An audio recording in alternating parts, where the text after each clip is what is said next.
Second year के हिंदी भाषा का यह प्रश्न नंबर 3 है। इससे पहले हम लोगों ने कई सारे प्रश्नों को पढ़ लिया है। यहाँ पे हम जानेंगे संज्ञा की परिभाषा देते हुए उसके भेद का उल्लेख कीजिए। चलिए इसे समझते हैं।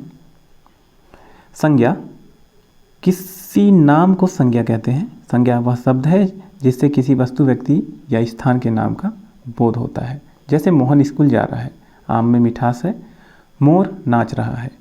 ऊपर के वाक्यों में मोहन किसी व्यक्ति का नाम है, स्कूल एक स्थान का नाम है, आम एक फल का नाम है, मिठास एक गुड़ का नाम है, मोर एक पक्षी का नाम है। ये सब प्राणी, पदार्थ, पक्षी, स्थान, भाव आदि के नाम हैं।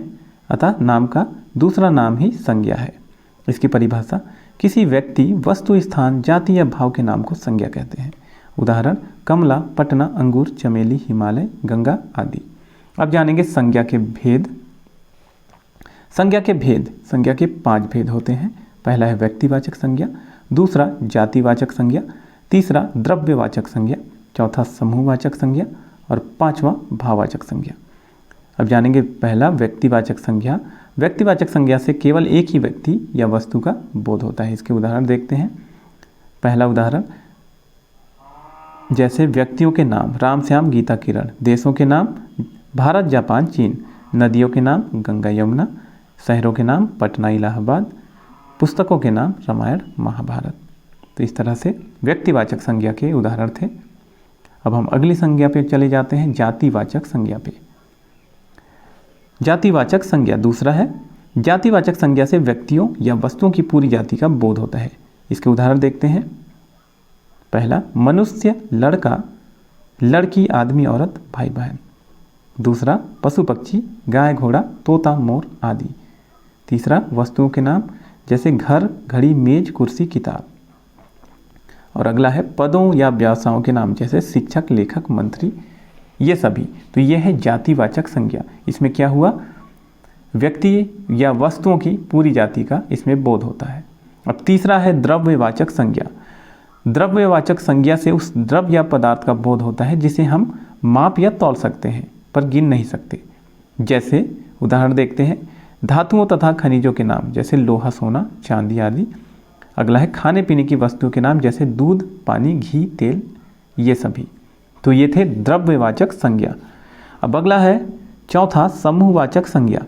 जिस संज्ञा से अनेक वस्तुओं या प्राणियों के समूह का बोध होता है उसे समूहवाचक संज्ञा कहते हैं। जैसे उदाहरण देखते हैं, व्यक्तियों का समूह परिवार, संघ, सेना, झुंड, ये सभी। और वस्तुओं का समूह जैसे गुच्छा, पुंज, ढेर, श्रृंखला। तो ये था समूहवाचक संज्ञा। इसके बाद अगला है 5वां, भाववाचक संज्ञा। ये 5वां है और लास्ट भी। भाववाचक संज्ञा उसे कहते हैं जो किसी भाव, दशा, धर्म, गुण या कार्य का बोध कराए। भाववाचक संज्ञा की गणना नहीं हो सकती। भाव, दशा या गुण की गिनती कैसे हो सकती है? क्रोध या लोभ की गणना कोई कैसे कर सकता है? क्रोध, लोभ, मोह, आनंद, यौवन, शैशव, धैर्य, वीरता, लिखाई, पढ़ाई, ये शब्द भाववाचक हैं। ये भाववाचक संज्ञा प्रायः 3 प्रकार के शब्दों से बनती है। पहला है क्रियाओं से, काटना से काट, सजाना से सजावट, चलना से चलन और लिखना से लिखावट।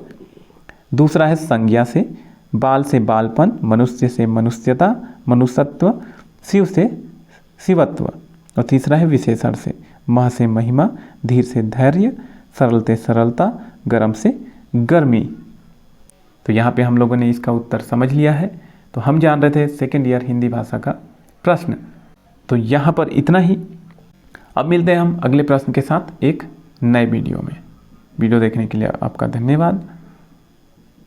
यदि आपके मन में किसी भी तरह का सवाल है तो कमेंट के माध्यम से आप पूछ सकते हैं। हम आपको उत्तर देने की पूरी कोशिश करेंगे। मिलते हैं अगले वीडियो में।